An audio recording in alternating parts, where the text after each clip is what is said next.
We took an old swimming pool, made raised beds out of the walls, and used hog panels to hold up the greenhouse plastic. It turned out funky and fabulous. I'll walk you through the process step by step. Here's the swimming pool we inherited. A complete wreck, but it had a nice cement bottom. We got rid of the debris and then cut the south wall in half and used the top part of it to make a raised bed. We added inside braces from scrap 2x4s attached to a scrap 2x8. Then we moved on to the roof. We made a wobbly 2x4 horizontal support for the 16-foot hog panels and framed out a functional front and back wall.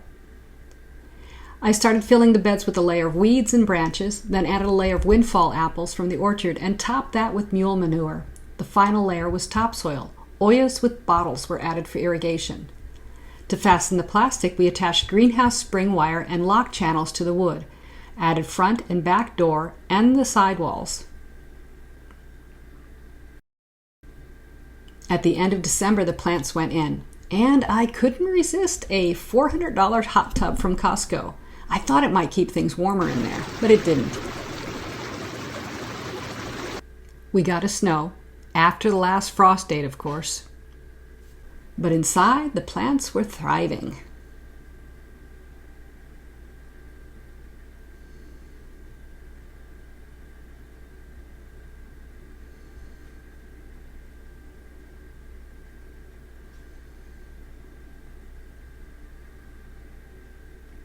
After a time, the greenhouse sides rusted out, a vole moved into the beds, and it was time for remodel.